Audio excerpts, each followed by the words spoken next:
My name's Gabriel Lester. I live in Amsterdam. I'm from Brussels. My mother's from Brussels. My father's from New York. And I grew up in the Netherlands.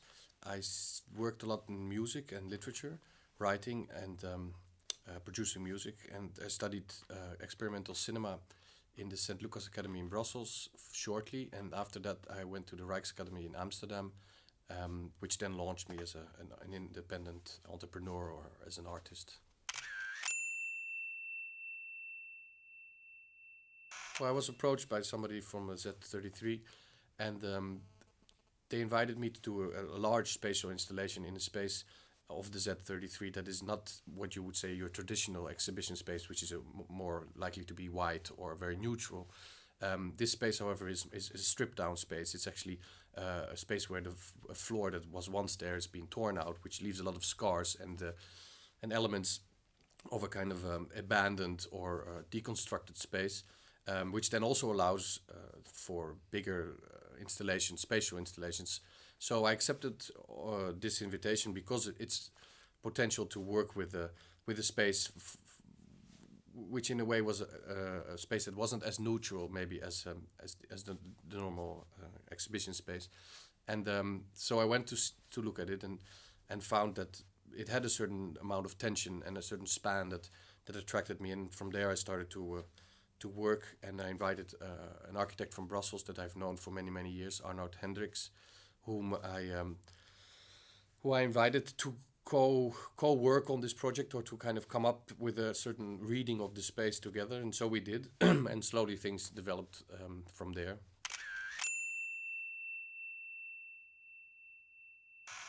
Well, none of these narratives that I use, or this kind of idea people always refer to my work being severely narrative or cinematographic or theatrical, and this is true unto the point where it doesn't ever become extremely explicit. So it's not a boy meets girl situation. It's actually working with the codes and conditions that construct a narrative. So it's working with the basic ingredients, and as such.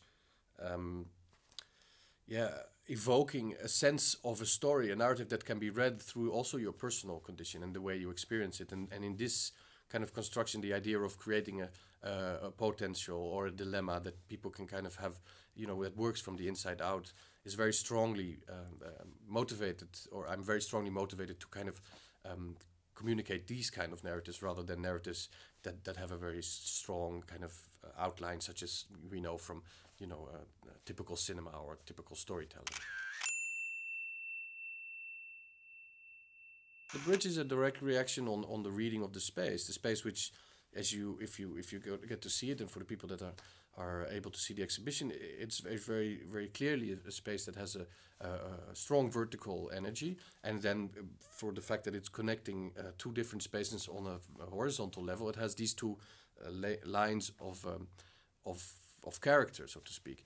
In adding the diagonal with the ramp that goes through the spaces, actually the reading of the space is actually articulated in a way that it provokes what is already there. And at the same time, having visited the space and noticing that there had been previously layers in that same space that have been demolished or torn out, I could actually understand that there could be a connection, a diagonal connection between the ground floor and the upper floor, where there is a small room and a door that leads to this room. That was actually the biggest challenge of the space, reconnecting actually two layers and reconstituting the idea of what was there through a provocation almost, but a diagonal provocation, so to speak.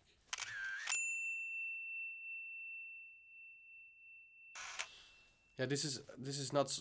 It's not so much made to be something that. What can I say? It's not as much as the narratives of my work aren't to be read singular or to be understood in one way. To say that the ramp in itself provokes or evokes experience is doing it short, because it also has a very strong sculptural value. And it also has a value of being under it. And I think one of the biggest phenomena is that when you're under the ramp, everything else seems to have decreased in size. So it works with the space. It works at its own volume, and obviously it works as an experience when you walk through it, but you know, everything works as an experience once you are alert to receiving it. And coming to an exhibition space, you know, I'm tempted to imagine people are alert already.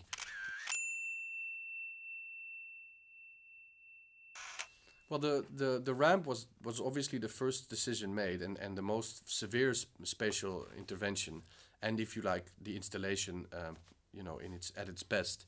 And then looking for the other works, you know, that would complement this particular diagonal movement of the ramp. I found a metaphor, which is a very common cinema image, where somebody drives home at night, and this could be you know, a woman in distress, a man on the way to, you know, meet somebody, or on the way to you know, an adventure. And these iconographic images, which is you have them, you know, think of Lost Highway has an opening scene like that, but there are many. And this particular image defines actually a world that starts at the beginning of where the headlines shine and ends at where the headlines end. So, and this is a very contained visual relation to the world around. The rest of the world becomes this big black world with all its potential, because in this particular definition of light, where we see the world, suddenly a deer could step in, or a truck could pass by, or you could find a flower. So there's this huge potential of this actually progressing light, you know, as the car drives through the night, and anything could kind of appear in it, but everything also that appears in it will be left behind. So there's this momentum, and all the other works are based on the sense of this momentum, where we are progressing, we're going somewhere, and whatever we've passed or whatever comes towards us has only one short moment of actually being in the limelight. So this was this is the backstory of the other works at the exhibition.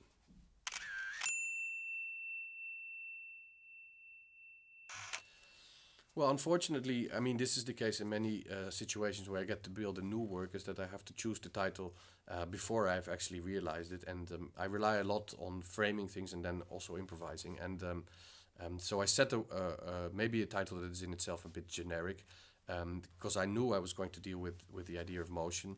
And I like the idea of ProMotion because it also implies, you know, especially in the English language, that you actually are moving up.